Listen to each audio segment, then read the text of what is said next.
Hi everyone, আসসালামু আলাইকুম। Welcome back to my channel Farhana's cooking and blog. আপনারা সবাই কেমন আছেন? আশা করি অনেক ভালো আছেন। আমিও আল্লাহর রহমতে অনেক ভালো আছি। এই পর্বে আমি হাজির হলাম নতুন একটা রেসিপি নিয়ে। আর রেসিপিটি হলো মাছের তেল ভুনা। এখন আমি রেসিপিটি তৈরি করব। চলুন দেখে নেওয়া যাক রেসিপিটি। এখানে আমি মাছের তেলগুলোকে খুব সুন্দর করে ধুয়ে নিয়েছি। এবার আমি দিয়ে দেব হাফ চা চামচ হলুদের গুঁড়া, হাফ চা চামচ লবণ। এ পর্যায়ে আমি মাছের তেলগুলোতে লবণ ও হলুদের গুঁড়া খুব সুন্দর করে মিশিয়ে নেব। দেখতেই পাচ্ছেন আমি হাত দিয়ে খুব সুন্দর করে এগুলোকে মিশিয়ে নিচ্ছি। মেশানো হয়ে গেলে এ পর্যায়ে আমি একটি প্যানে 2 টেবিল চামচ সরিষার তেল নিয়ে নিব। দিয়ে দেব 1 কাপ পরিমাণ পেঁয়াজ কুচি। আমি পেঁয়াজ কুচিগুলো খুব সুন্দর করে ফ্রাই করব। পেঁয়াজ কুচিগুলো অবশ্যই হালকা ফ্রাই করতে হবে, সম্পূর্ণটা ফ্রাই করা যাবে না। পেঁয়াজ কুচিগুলো একটু নরম ও হালকা বাদামি কালার চলে আসলে এ পর্যায়ে আমি দিয়ে দেব 1/4 কাপ আদা ও রসুনের পেস্ট।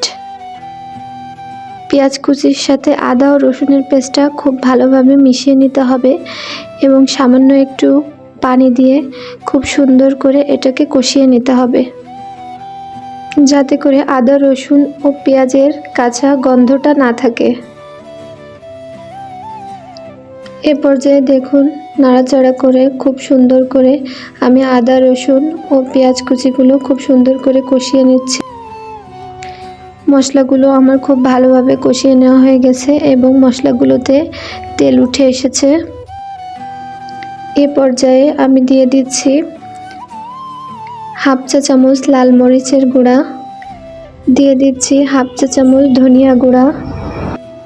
এবার দিয়ে দিব হাফ চা চামচ হলুদের গুঁড়া এবং দিয়ে দেব হাফ চা চামচ জিরা গুঁড়া। এবার আমি মশলাটাকে খুব সুন্দর করে পেঁয়াজের সাথে মিশিয়ে নেব। নিয়ে শুকনো মশলাগুলোকে আমি পেঁয়াজের সাথে খুব সুন্দর করে ভালোভাবে কষিয়ে নেব।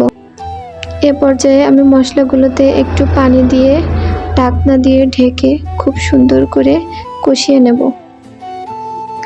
দেখুন মশলাগুলোকে আমি খুব সুন্দরভাবে নেড়ে চেড়ে ঢাকনা দিয়ে ঢেকে কষিয়ে নিচ্ছি। এ পর্যায়ে আমি দিয়ে দেব 3টা কাঁচামরিচ, যেটা আমি ফালি করে কেটে নিয়েছিলাম। কাঁচামরিচগুলো মশলার সাথে নেড়ে চেড়ে নিব। এ পর্যায়ে মশলাগুলোর ভিতরে আমি দিয়ে দেব মাছের তেলগুলোকে।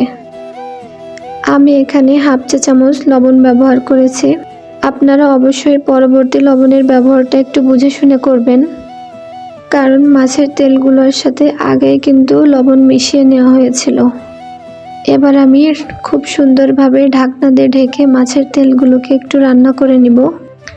দেখুন মাছের তেলগুলো খুব সুন্দর গলতে শুরু করেছে। পর্যায়ে আমি 1 কাপ পানি অ্যাড করব এবং ঢাকনা দিয়ে ঢেকে আরও 5 মিনিট সুন্দর করে রান্না করে নেব। আমার রান্নাটা প্রায় শেষ, এখন আমি পরিবেশন করব। এই যে তৈরি হয়ে গেল আমার ঝটপট মাছের তেল ভুনা রেসিপি। এই রেসিপিটা আপনারা অবশ্যই বাসায় একবার ট্রাই করে দেখবেন, আশা করি অনেক ভালো লাগবে।